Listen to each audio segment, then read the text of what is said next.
Okay, so let's see. Let's open up the project that we're on, and that is PHP Basics. There we go. PHP Basics. Let's see what we have left off, huh? So, I guess we're kind of here.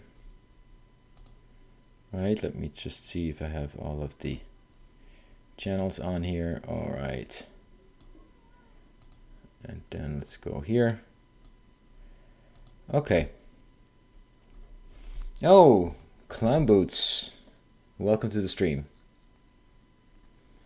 What happened to part 8? Did you not see part 8?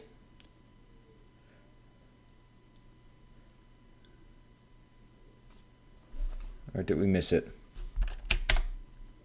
I guess you missed it, right? The part 8 was I don't know, last week. Sometime last week, I think. Actually, let me check it out. Now you make me nervous. Now you make me nervous. I'm going to look into the older streams quickly. Let's see. So this is going to be awkward. I kind of need to. This is going to be awkward. I kind of need to. Wait, mute this immediately. This is going to be awkward. I kind of need to. Okay. Let's see. Here's time. No. Really? Did it jump over part 8? Huh. Ooh. Kind of strange. Okay. Well, I guess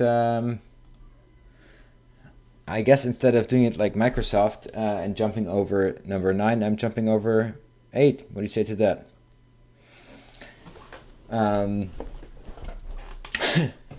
But yeah, that's what we're doing. It's also possible you're better than Microsoft. Yes. Why? Actually, I find that respectful what Microsoft did. You know, to say like, hey, let's throw it away, start from scratch. I mean, there's something that eventually you have to understand that not everything is you can refactor, right? Eventually, you just have to throw things away and start from scratch because times have changed. So I think that's fine. I think that's perfectly fine. Yes. So for those of you who actually go on the Discord, you probably noticed that there are a couple of people that have basically asked me like, okay, how do you write stuff like that from scratch without thinking about it and so on. And so let me clarify a couple of things. This is not meant to be something that you do every time. What we're basically doing is trying to implement an understanding. And so what we built here, for example, right, if you look at this from a different perspective, right, and say, okay, so what do we actually have, right? Well, so, okay, we have a model view controller based system, and then what we moved out, some kind of logic, like how models are constructed and kind of abstracted that. We went into, how routing works and so on. So all of those things have nothing to do with the project, right? So we can basically reuse the kind of logic every time.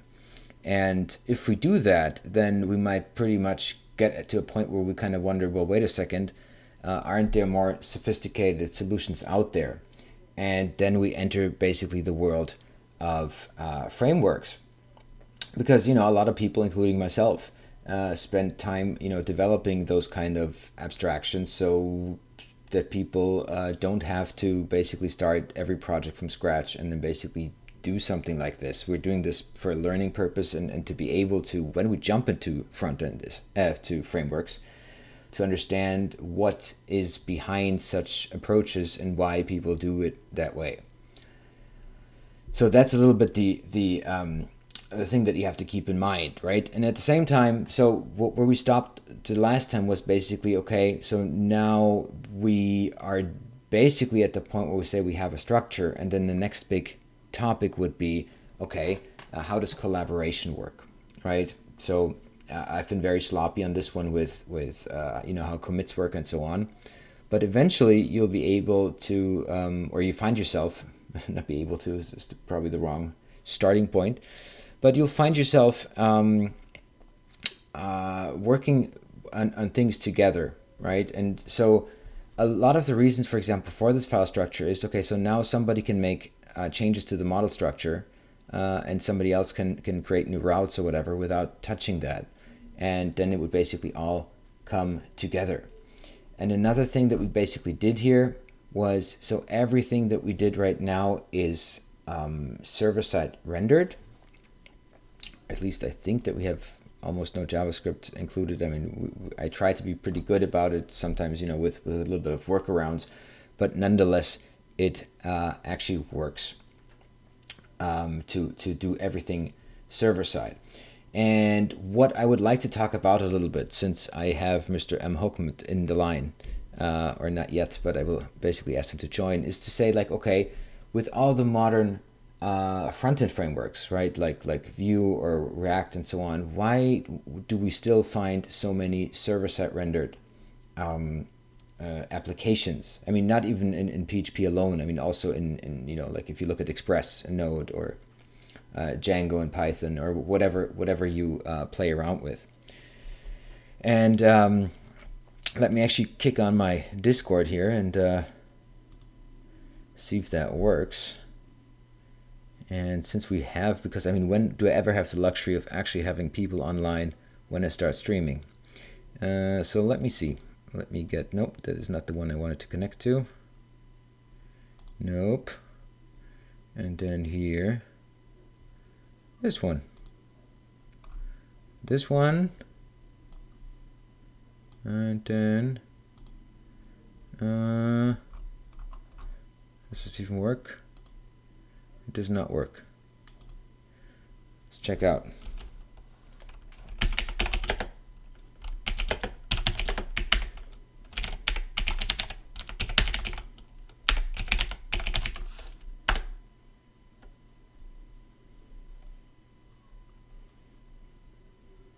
Let's check it out. There we go. Hi. Hi. How's it going? Thanks. Fine. How's it going? Cannot complain. Cannot complain. Since I have you here and you are looking back at quite some experience when building applications when it comes to shops or blogs or whatever. So there's a new movement basically that everything works, as a single page application within JavaScript, and pages or routes don't really exist. And one of the questions that I keep getting is, well, why isn't it done all the time? Isn't it way easier to say you have a distinct back end and a distinct front end, and the front end is a single page application and the back end is only API routes? And of course, my general answer to that was as simple as SEO. But I would like to elaborate on that a little bit, because that is not an answer that beginners can actually work with, I suppose. It depends, like always. But SEO for sure is one of the good arguments for doing server-side rendering of your initial pages, or at least of landing pages. But Google and other search engines are definitely capable of going through single-page applications and indexing them, or at least giving them in their search results. Also for PWAs and apps, actually they get ranked. So it's somewhat getting an obsolete answer or an obsolete argument, but there is still a lot of benefits of server-side rendering. Well, So okay, yeah, and let's go into that. But that's so that's a little bit the problem, right? That we don't. So the Google algorithm, for example, is something that we know it interprets JavaScript to a certain extent, but isn't it still like when you find those pages indexed? What I noticed is that you would still find stuff like LD-JSONs, for example. sure. Right? Yeah, you can enrich your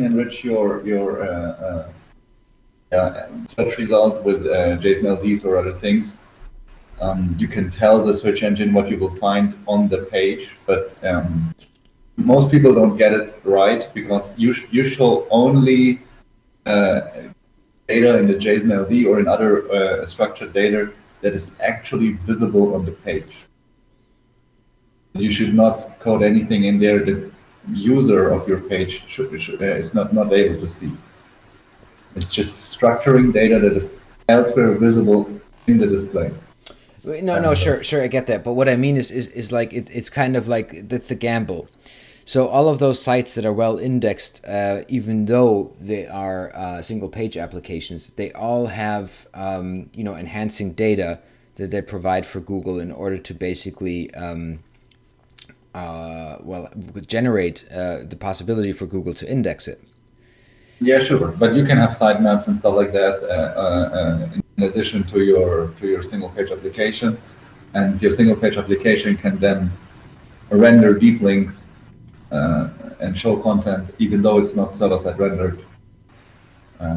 That's fine. It can be indexed, but you definitely will have a harder time to maintain such an approach, especially when it comes to engine optimization or like other device optimization. So not everyone is on a phone, not everyone is on a laptop, stuff like that. Yeah, sure, not everyone's on a laptop. Yeah, I mean, No, okay, generally JavaScript is pretty much enabled everywhere, but you're still aiming for like the audience that's the most broadest, right? So, sure. But if you think about like I mean huge solutions, right? Like I don't know, Shopify, or or even Amazon. I mean, like even it doesn't even have to be a vendor software.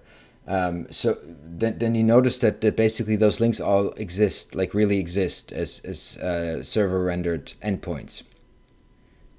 yeah, but I think that has a different reason than search engine optimization. It's more about the user experience. So for a single page application, especially if you build something like Amazon as a single page application, you will find yourself in a situation that you have a lot of JavaScript to load, to parse before you even draw the first meaningful print on the screen, right? So your end user is waiting a long time until the actual DOM gets manipulated to some meaningful first draw, right? And with the server-side rendering, as soon as the user has finished downloading your application, it could potentially already be done. So like the styles could be inlined. There wouldn't be any other round trip to draw the whole page. Sure, sure, but you're talking about the entry, right? I mean, you could argue exactly the other way around and say like, okay, but once the single page application is loaded, then navigation is faster.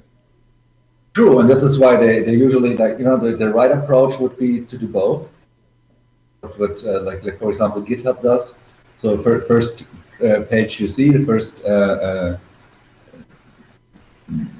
enter of the page gets server-side rendered, but then every consecutive call, every click, and so on will just do an XR call and fetches data. Yeah, yeah, yeah. I played around with that myself when I built a marketplace, and that's a pretty cool solution anyway. So we can basically say yes. So the entry point, regardless of where you are, that is server side rendered, and therefore always exists also for search engines, and is sufficiently fast. And but from then on, basically, a JavaScript or a client side solution takes over. Yeah, and you could potentially serve such a site without using JavaScript at all because all the links would just work normally and you would all the time get a redrawn of the full page because there would be no JavaScript application to hook in everywhere. But yeah, that's potentially the yeah, I would say best solution that is currently out there. There's also a lot of other approaches of people not loading actual JSON data, but really loading the little HTML snippets and placing them into the DOM. It's a pretty interesting approach. You will only render the view from server all the time, and you exchange little parts. Going quite ahead, maybe even far away from the actual topic of what is the advantages and disadvantages of both approaches. But I think here what makes most sense is that you will always have a server, right? You even if you have a static page, it needs to be served from somewhere. There is no such thing as serverless, as you also I think explained in another lesson in YouTube. Um, Well, in the end, yeah. you will get served. And why not use this advantage of getting served by a server? Your initial page gets served by a server. Why should the server not enrich that document instead of returning just a blank body with one element? Why shouldn't the server already render something more meaningful? And then from there on, you can hook in, and on the client, you can decide and say, okay, look, this part of the application maybe behaves like a single page application, but if you click this or this link, let's say if you have some CMS or some blog, it opens a different page or some your imprint, your terms of service, stuff like that. Maybe they already are static pages. They don't need to be rendered, and that's fine. But for other parts of your application, like if you have a user login, stuff like that, then you have quite dynamic different routes where people should enter, stuff like that. Right. Right. The and to hook on to that, so I actually just look at the source of Amazon, which as you can see just renders a lot of things directly there, into and even interestingly in the head, right? Just to see all the JS in the head, that's actually quite interesting to see. Um, but and then the body No, like Amazon might be the wrong example because they don't care about their loading times and so on. Browsers are quite optimized in handling such huge documents. What is more of an maybe a better example would be something like what you've built, the Neon 3 documentation page, for example. but that's a PDA, right? I can't even. I mean, that's there for me, right? PWA, I mean. Yeah, that's why I want to show it. The you mean the source code? The yep. I mean, the principle is relatively similar. As you can see, I basically write the CSS into the DOM, not even minified, as you can see. Which You could minify that. yeah, could get a lot out of it. I mean, that's yeah, could get a lot out of minifying that. Absolutely. Um, where the hell does even What it shows is everything that you need to display that page comes from the server initially. There is no further round trips made to the server to load the styling, to load some JavaScript, to I don't know, do XHR tracking, whatever. Another common approach of the single page application is this boot call.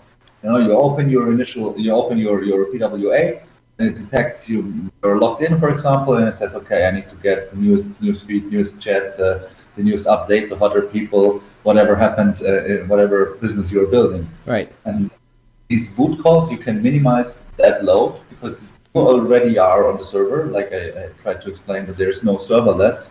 Yes, you can serve a static HTML and there is no server script language hooking in, but you're still on the server. You could still go in there and then, let's say with some Apache or whatever, you could process these HTML files even though they're rendered. But you can also make your life easy and have an HTML and PHP file that just serves the HTML without even opening a PHP tag. But if you find yourself in a situation you want to change something, you can still hook in with a PHP tag, stuff like that. I mean, yeah. That's I don't know. I mean, that's what I do with everything. So even my the custom elements that Neon 3 delivers. I mean, they're served over PHP. In 99% of the time, there's nothing I need to do with it, but at least I have the possibility to hook into it and change content or whatever. But if you are in this single page application environment, then you usually have the same opportunity, but like one step later. So instead of having it already when you serve, you will only have it after you're initialized. So yes, you can still, of course, manipulate something and greet the user if he's logged in, but it will take this flash of a second or whatever it takes to, let's say, with some Apache or whatever, to process these HTML files. And these boot calls, you can minimize that load because you already are on the server. So you could still go in there and then, let's say with some Apache or whatever, you could process these HTML files even though they're rendered. But you can also make your life easy and have an HTML and PHP tag. But if you find yourself in a situation you want to change something, you can still hook in with an PHP tag, stuff like that. boot up your application and make the first meaningful print. Sure, yes, and but I mean that's so that goes like super deep into that, because that's not even the main motivation for that approach. The reason why I built it like that was because I wanted to have the possibility to say, well, if you're able to do both, right? If you basically can say like, okay, so the client can of course request stuff from the server and can have its own logic and all of that. I can decide where business logic is placed smarter, if that makes sense, for it to basically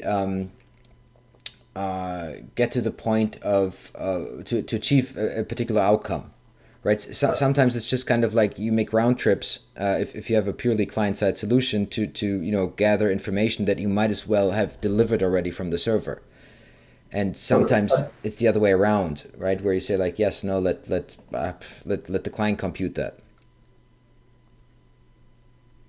Sure. But there's of course a lot of downsides to server-side rendering as well, especially if you keep rendering every page. And so if you don't have any client-side technology hooking in, and let's say you have this normal example of your docs page, and every link has to render the left whole menu again, and all the CSS will be sent to the server, to the client, to the browser again, and has to be processed again, and so on. Of course, yeah, it would be better to only load the parts dynamically that are changed.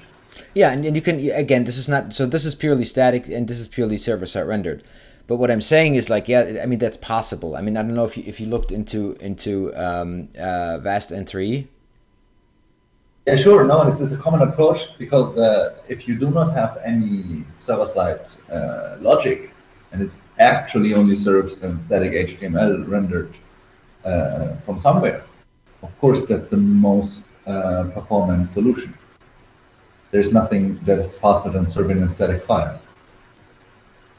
Well, sure. I mean, yeah, no. What so that's it's not static. So it is of course rendered by PHP, right? I mean that's the. Then there's two different ways of rendering things actually, because it can happen on runtime or it can be pre-rendered. Right. Yes. Yeah. So sure. I mean, okay.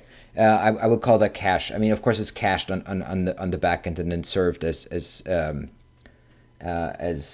static file if you want so. But I mean, even that process takes a little bit of PHP to basically read the cache. Yeah, sure. But it's like that's yet another approach. Then you're in script language and you're not computing the file, but you are from your PHP surfing an already generated other file. But what I'm talking about is that you have also the possibility of just serving the file, right? So there would be no PHP running. You Sure. would have the static file and still not have a single page application. Correct. So Sure. still every other link would just open another static file, and it would just work out without like with static pages or documentation pages without any further hassle.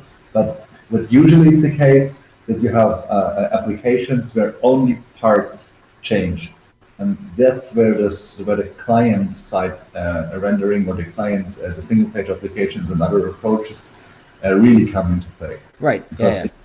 if you have this Amazon page, for example, and you browse through the Amazon and you search something, it won't actually reload the whole page. It will change the URL, it will do stuff like that for you, Yeah. but it will not actually reload the page. Yeah, actually, and that's pretty amazing. If you basically see like also how their loader works. I mean, I looked at this for a while. Let me check this out. I mean, the stuff that's going on there is like insane. It's a lot because it's a lot of images, it's a lot of other scripts that gets lazy loaded. Yeah, and it's like kind of like, and also you can see that there's some, so some of them basically generate, a couple of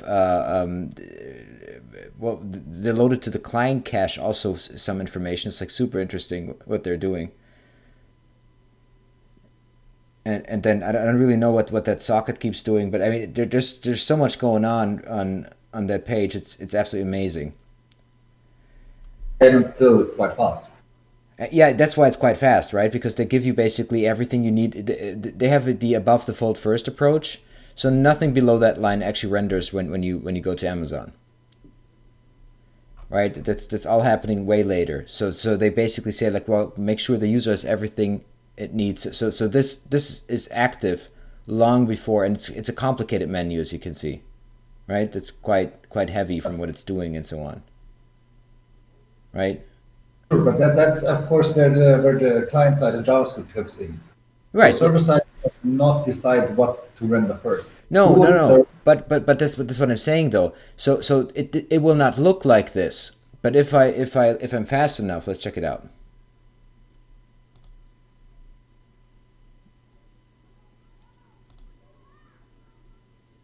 Do you see that? Oop! I don't know why it keeps re-rendering. That's super interesting. Right. So what's basically happening is, at this time it didn't work. Oh, because I actually clicked on it. Okay, never mind. And actually, it's interesting how slow it gets when I have the DevTools open. But what it's hard to see probably because I don't know how many frames you get over there. But so this paints just without the images relatively immediately, and then the images get loaded later. Yeah. Actually, even the articles, not only the images. Yeah, and that's I find that pretty fascinating. But yeah, I mean, I also like approaches like that basically work on your local host and then deploy completely statically, like Gatsby, for example. I mean, I don't know that one. No. well, so basically when you say like, okay, so I mean, yeah, let's look at something like a documentation or a blog or anything that potentially could be static, right? It's like okay, why don't you have that run on your local machine to use it as a CMS if you want, so to generate your content, change it around, whatever, and then you have basically a build process that results in a pure static HTML and CSS and or JavaScript. I don't even know if that's depending on how you need it, but and then actually deploy static pages. Sure, it's something I've built customly, I think, over and over again, like, after every client work finished to get that. Sure. Actually I remember that. Do you remember when we built such a site generator that would do that? Yes, I do. I still have it in some code. Yeah. Well, so nowadays that's a huge thing. Gatsby static site. Yeah, always we're ahead of the time. I mean, it's huge. I mean, shitload of people are doing this, right? With all kinds of stuff, and those are all purely static pages. Yeah, if you visit Blue really quick. Sure.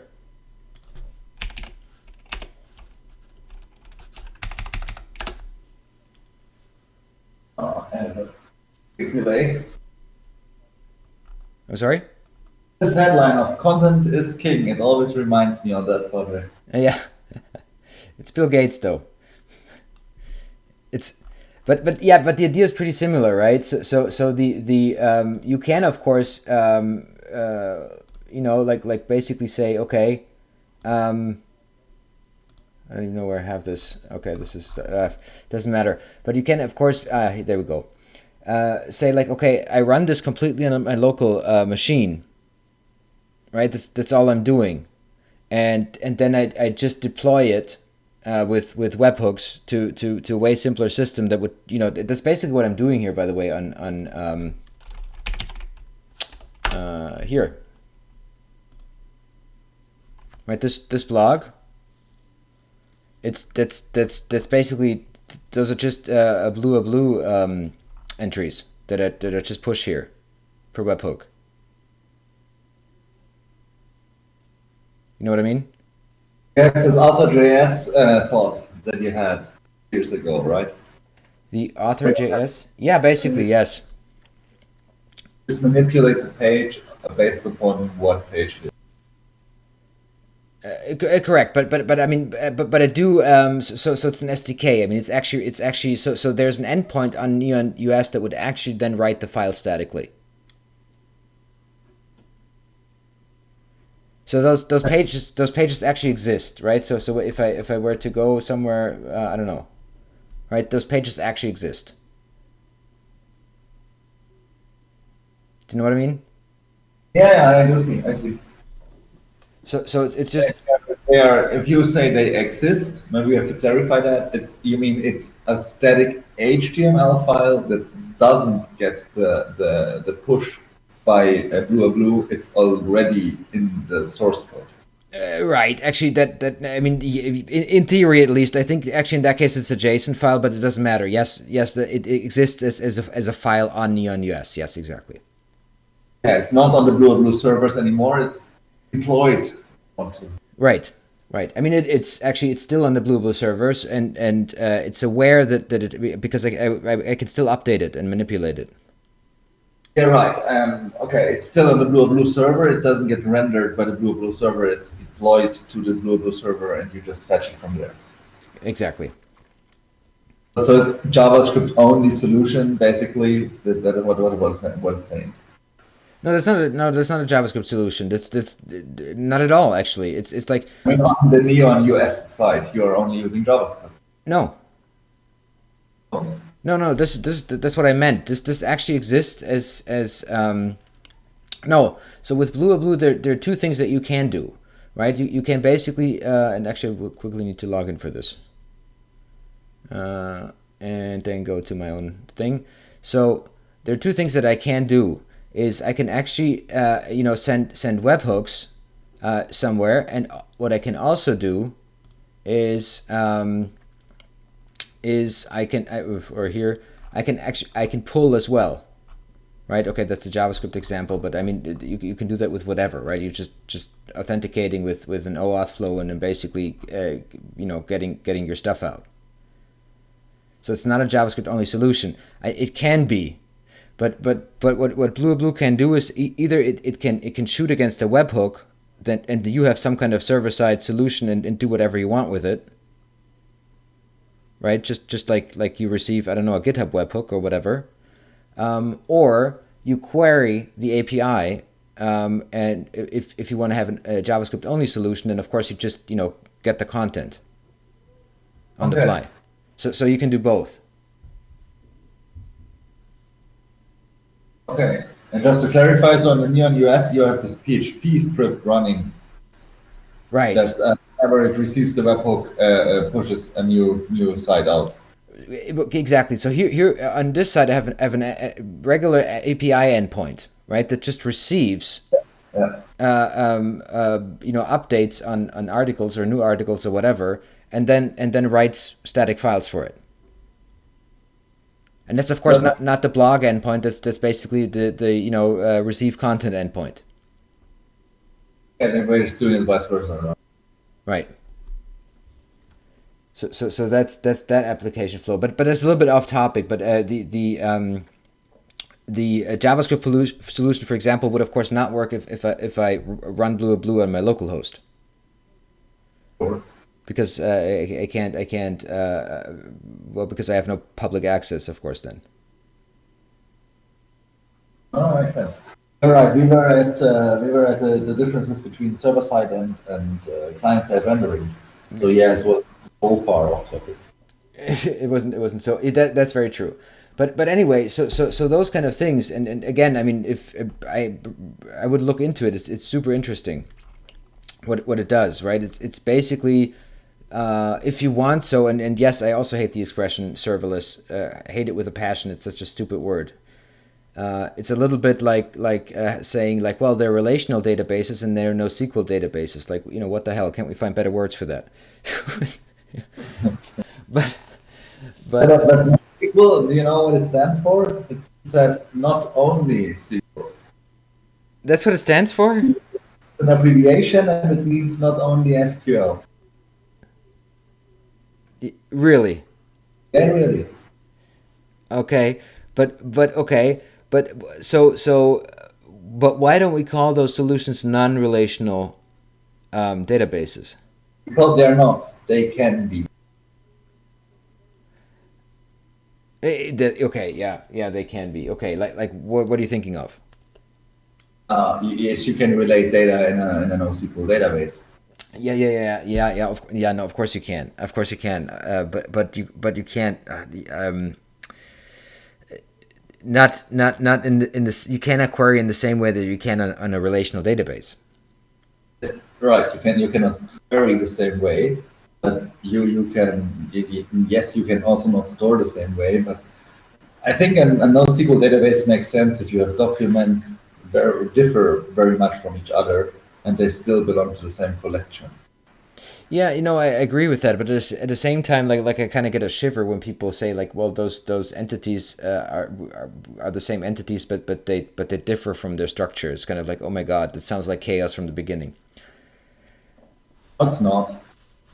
No, well, if it depends, right? If you say like, well, yeah, it's your if you have like let's say you build a cloud product, right? And yeah, this is your storage. You can add pictures, you can add whatever. Like, sure, I mean, it yeah, it can make sense, I guess.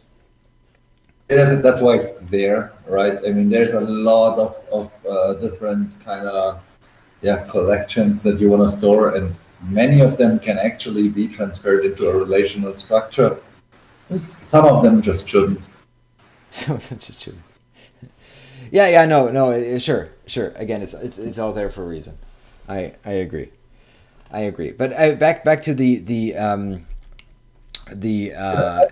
Some clean PHP code, come on. you want to do some PHP code? You want to do some PHP code? Yeah, all right. Let's do that. So, where was the last time, in case you missed number 7, right? Was basically to say like, I never miss any, so I was very confused why there is no eight. yeah. Well, probably people are gonna watch this, in half a year from now, and like on YouTube, it's kind of like, yeah, damn it, I'm looking for number 7. I can only find number 8. That, Oh, and when I say people, I mean I hopefully there's gonna be one, but uh, sure, there will be a lot of.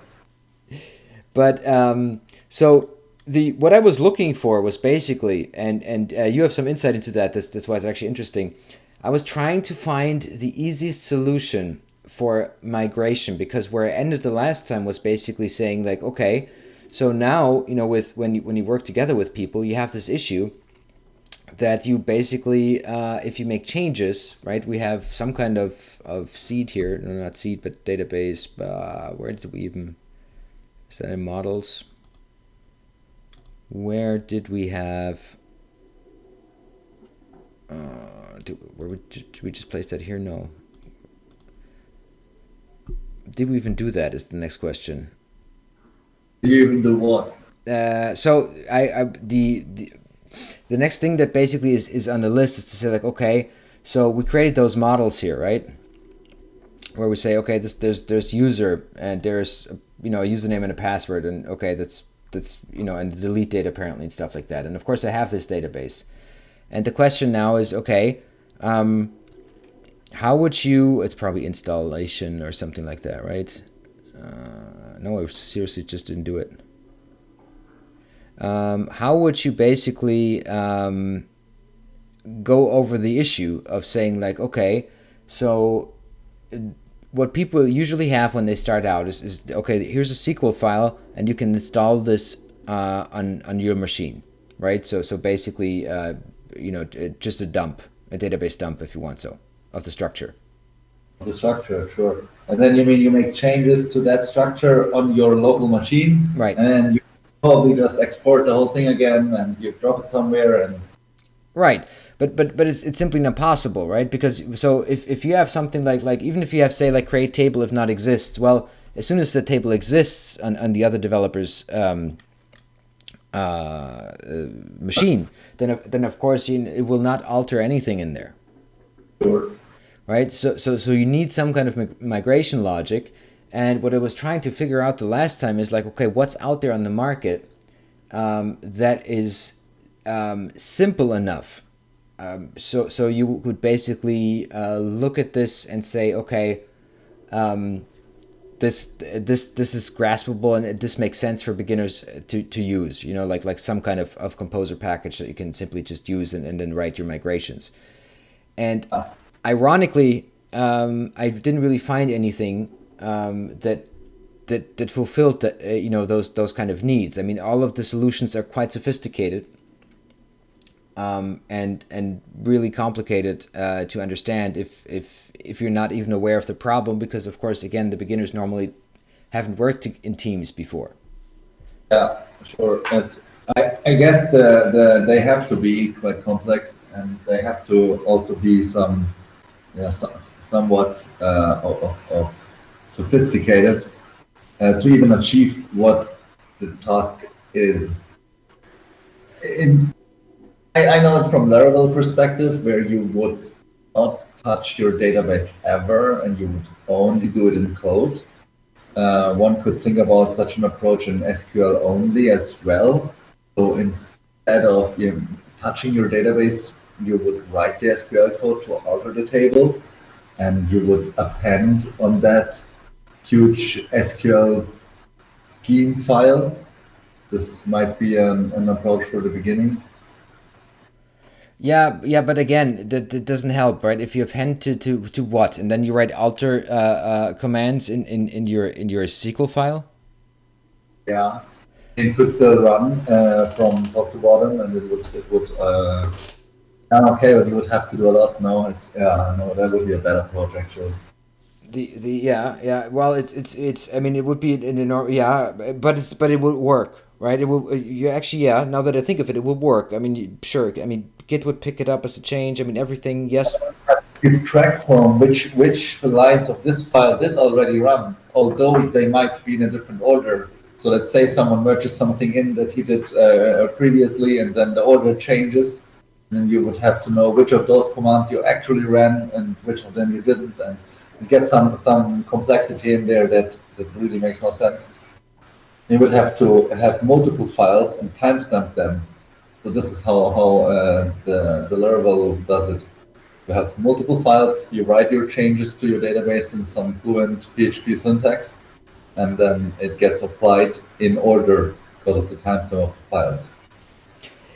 Sure, but then you need to the all yeah. The problem is, but okay, but then the Laravel way, or basically how they all do it. I mean, the principles are basically the same. They always assume, that like there's an update and a rollback, and all those kind of things that are really difficult to start with as conceptually. Yeah, sure. Right, that's actually, I mean, the I mean, basically going through that, I mean, I kind of still love the Neon 3 way of handling that, even though it's a relatively primitive solution. Can you go forwards and backwards in the Neon 3 solution? Yes, but using Git, right? So I would roll back by basically rolling back my commits. I don't step through. Yeah, I step through it. Yeah, of course I can. Of course I can. But I'm basically using version control to achieve it. Okay. And then you can go to a certain commit, and then you would delete your whole database and bring it up from scratch. No, why? No. I would just run the okay, and now update the database from so in Neon 3 there are just two directions, right? Do you want to say like, okay, do you want to make updates to the model definitions based on the database, or do you want to update the database based on the model definitions? Or they are in JSON. And they're in a JSON file, right? You would okay, but if you have you call it up and down, right? It's down means from the database to the files, and up means from the files to the database. Right. If I do a down, it would read the table definitions and compare them against the files. Well, if you do a down, what it would do is it would basically extract. Yeah, it would update the files. But if I do a down in the wrong branch or in the wrong commit, everything gets nuts, doesn't it? No, why? If I have changes on any particular commit, then I have uncommitted changes. I can. I mean, of course, if I really want to, I can override a commit, but that's going to be really difficult. Right? I mean, normally, I mean, I can, if I, get it down, then I have uncommitted changes, and if I commit them, then I see, oh, okay, so you made changes to model, I don't know what, shoes. But we were talking about like working in some teams, and then you are like, okay, um, I want to get the changes from other people done to their databases. So what they've done is they done downs, right? They run downs, and then Right? They run downs, right? So let's say I check out a new branch. in the end you're merging the JSON file, and then you're doing up, both of you are doing up again. Right? Yeah, exactly. A lot of merge conflicts in the JSON file. Then I used to work with schema files, and like with how's it called, Swagger and all those JSON schema files, and then you're reordering something, and you have hell of merge conflicts. And Yeah. So let me see where I actually have something. I'm interested in Sarah. Yeah, you're interested in Sarah. Where do you see Sarah? Oh, yeah. Yeah, that's a student of mine. That doesn't work. That doesn't work. Let's look at the. Restful. Thank you. Actually, you know what? Let's do something else. Let's look at GitHub.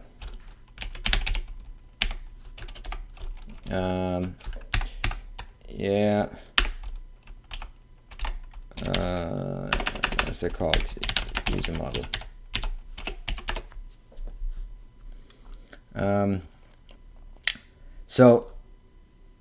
So that's basically the dump file, right? Okay, this is how like the tables and setup from that this model requires.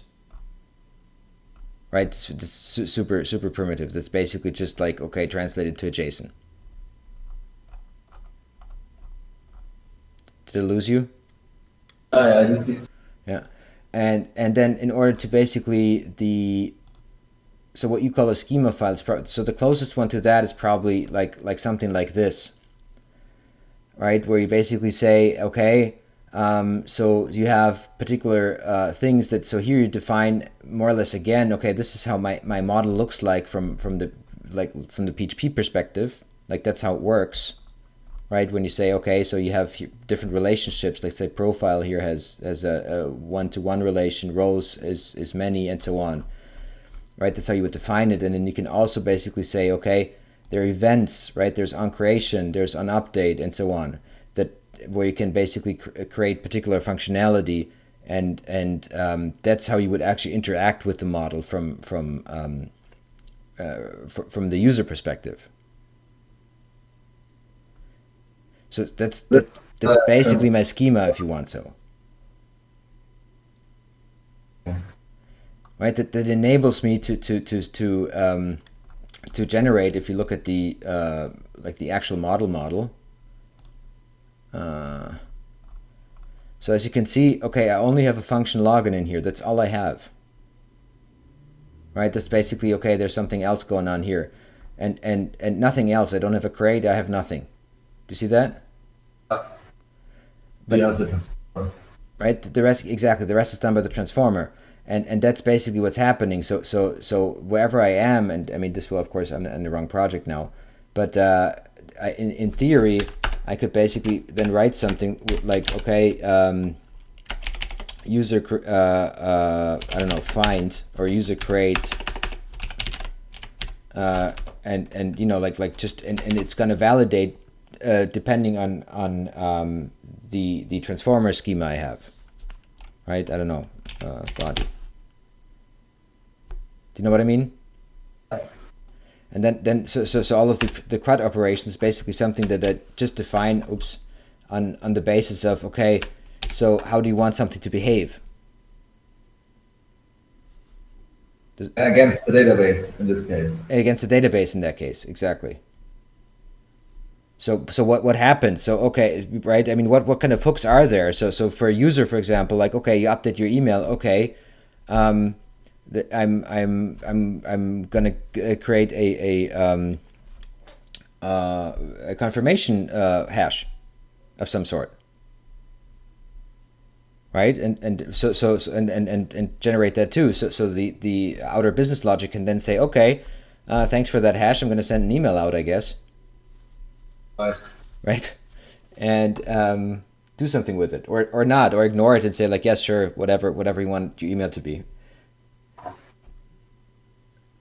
Right, but those are the things that can basically then define on that level. So those are basically the three abstractions, right, where you say like, okay, and all of those, if there are changes, then, well, they're simply managed by version control.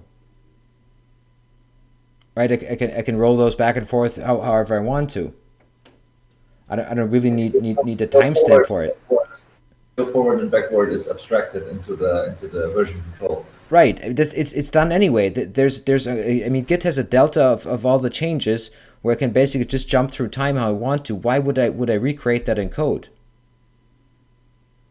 It's already there, that functionality. Why would I have to write something that then generates files and timestamps and all of that? Where it's like, well, wait a second, that's already happening. Do you know what I mean? Yeah, you could still have two people committing at the same time, the different database, same name, different structure, and so on. It doesn't help. It doesn't matter how you do it. Well, I mean, if you have conflicts, you have conflicts anyway, right? I mean, that's sure. I mean, if somebody says, hey, listen, I'm going to change the name of username to user A, and somebody else decides at the same time or around the same time that, oh, I'm going to change it from user A to user B, well, okay, and then you have conflicting pull requests of whatever sort. Well, okay, then you have to resolve the conflict. I mean, that's always the case. Right. What I'm saying is that if you have the abstraction in the file and in the Git, you will have an easier life to solve these. Okay, so okay, well, let's talk it through. How so? Because I claim the opposite is the case. Okay, now I'm just about the point in time problem. So having two people doing the same thing is, or let's say they both rename the same column. Uh-huh. It's more likely that they both rename the same column at the same point of time. Okay, but okay, even if they don't do that, then what? What are you saying? Just because somebody did it first, that's why it takes precedence? No, but when someone does it first, then you can do your thing. As let's stick with the example of one renaming from user to user A and the other one to user B. Then you could do okay from user A to user B because you're the second. You pick up the change already. No, I understand that, but see, what you're saying is just, I mean, that's the worst thing of them all. So potentially there's a conflict that nobody even notices. If you make a change, okay, you make a change and say like, okay, from user name to user A as a column name, and somebody else is later, right? This is like, yeah, and then effectively will generate from user A to user B, and that will run just fine. Then potentially you don't even notice that you have a problem. In your case, that's my argument, and you're making it for me, right? Because in your case, I would just do up, and it would change it to user B, whatever name it has. Doesn't matter which name it has. But if you have a file-based, I can only talk about this approach of Laravel. In this case, it would not run your migration because there is no column user to rename to user B. Okay, hold on. But in your scenario, you also, so you pulled in the changes from the other developer. Is that correct? Yes, I pulled in the changes from the other developer. I would get a new file whenever he created it, or she, and then would not run. I would migrate locally forward, so to get all the things that changed in file, it would be up basically in your terminology, and it wouldn't do it. It couldn't do it. It would be like, hey, I don't find this column to rename. I cannot rename from the user to the user B or Yes. this table or whatever it would be. Right. Actually, what would actually in reality happen in that case is I would create a second column. I mean, so technologically speaking, that's what would happen. Which of course you're right is not ideal. But there is no ideal solution. The one way breaks, the other one breaking is an undesired behavior, and creating a column name that was intended to be changed is an undesired behavior. So it, it's just more likely that you spot it because it wouldn't do it. It couldn't complete the task of migrating, while the up and down approach always will work. It will always work. It will just change the files. It will just get rid of the other developer's code or whatever. And Ah, I then, see what you're yes, saying. it changes, right? But you would just commit them, and maybe don't even realize that you've overwritten something that was there before. I don't know the so okay, sure, I guess you're right.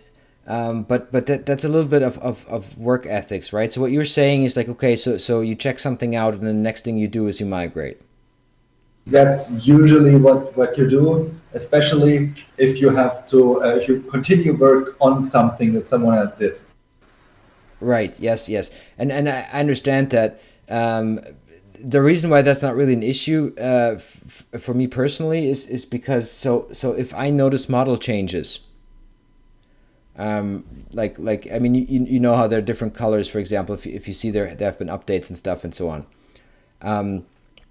That's something that basically I always look into because especially in a team, but that has a lot to do with my I understand that that's very anecdotal, but if somebody made changes to the models, I'm always curious of wait what, you know what I mean? Sure. Yeah. Why would you?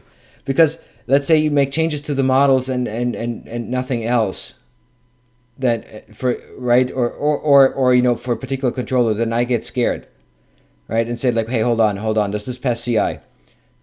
Right, because it's always a little bit scary if somebody just does something on the model, and to fulfill a particular problem that existed there, that then in 99% of the cases it's the wrong solution anyway.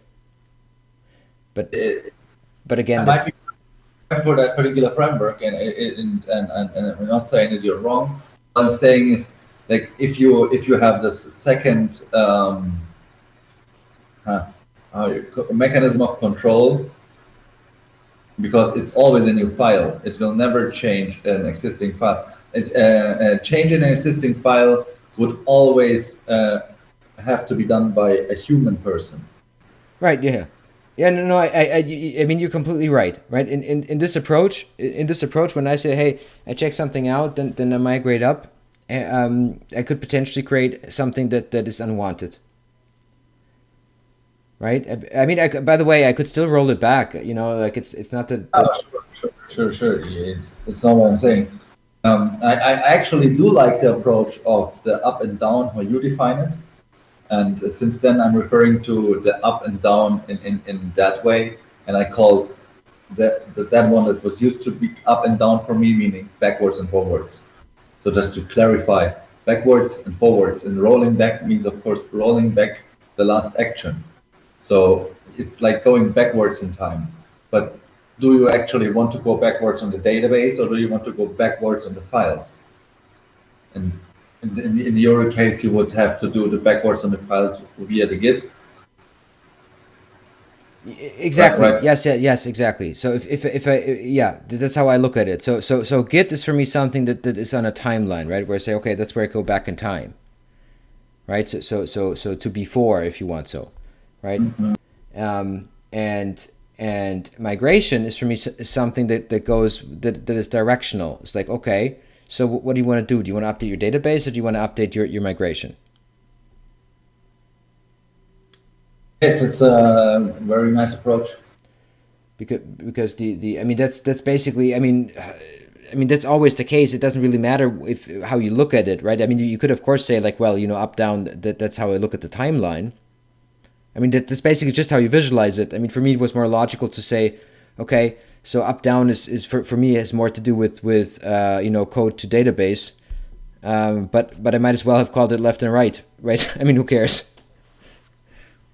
Yeah, no, I think a lot of people care.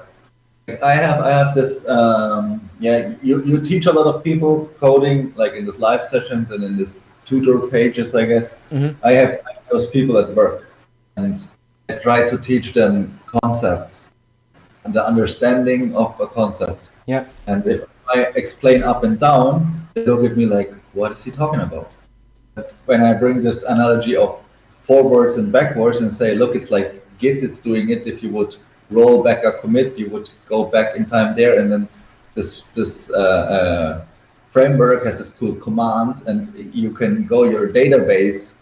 It basically it's doing that magic that Git does with your files. It's doing that magic with your database, so you can go back in time and see how the database looked back then, and then if you go forward, it will apply all the changes made by developer later in time, then it's super easy understandable. So I think I do care, and I think there's a lot of people who do care about terminology and these smaller details to how we call things and how we name them. Sure, but I mean, as said before, I mean, the industry doesn't have a particular good track record of that, right? If somebody plays around with Lambda and then says like, yeah, I'm doing serverless, I like it's kind of like, okay, uh, we could have gotten a better word for it, but as long as we all know what it means, I mean, who cares? Yeah, right, right. With the terminology of backwards and forwards, it's just easier to imagine. It's Yes, easier yes, to see what we're doing. So that's why I like this up and down for writing to the files and to the database. Also, somewhat makes sense because we envision this cloud and stuff always like as up. It's in the cloud, up in the cloud, and so on. A cloud is a thing that's upwards in the sky, and it kind of makes sense to talk about the things that you have on your machine as down. They are not in the cloud, not up there. So it totally makes sense without explanation. While if you would mix them up or introduce left and right, then you would have to explain which is which. yeah, very true, very true. Yeah, yeah, I couldn't agree more. But anyway, to conclude, because unfortunately I have a meeting in 3 minutes. There is really no beginner friendly solution for migrations. It simply is a complicated topic. I guess so. And that's a little bit of a shame. That's a I little bit. mean, if you are a beginner, your teams might not be that big. Your projects might not reach such a huge extent that you would have too many worries about such things like migrations. Yeah, it's hard to grasp the concept at first, and also it's hard to dig it through completely. What I usually recommend is just to fall into the pits. Like, you start working with a database and then you change it, and then the other guy's like, hey, nothing is working anymore, and you're like, aha, this is why I probably shouldn't have just changed it Yeah. in and not documented it somewhere. And then you start documenting it, and then you come into this hell of those files, and then you're like, yeah, okay, there must be some approach. And you already understood why it must be so complex. Yeah. If you go over it and you're like, okay, there's this mechanism of backwards and forwards, and then there's of up and down, and you understand why they are. Yeah, yeah. I just have to laugh because I do remember when we had this approach in at work where we had like a intranet server where we kind of live developed on at the same time, and every morning one of us screamed at the other. changing something in this database that was running on this other machine. That was so good. I always keep these memories in my heart. I really enjoyed that time. Yeah. So I'm developing or hacking all day long. Yeah. Evening, sleeping under the desk. The next day you come into the office, waking up. I quickly, yeah, when you start refactoring, oh my God. Anyway, I'm sorry, I have to jump off. It was a pleasure. Same here. Always a pleasure to have you on. And I do this with a lot of other channels, by the way, where I just jump in and just talk to them. It's my new hobby. Yeah. Anyway, gotta go. And I guess the conclusion will then be in part 11. I'm curious. Have a great time. All right. Bye, everyone.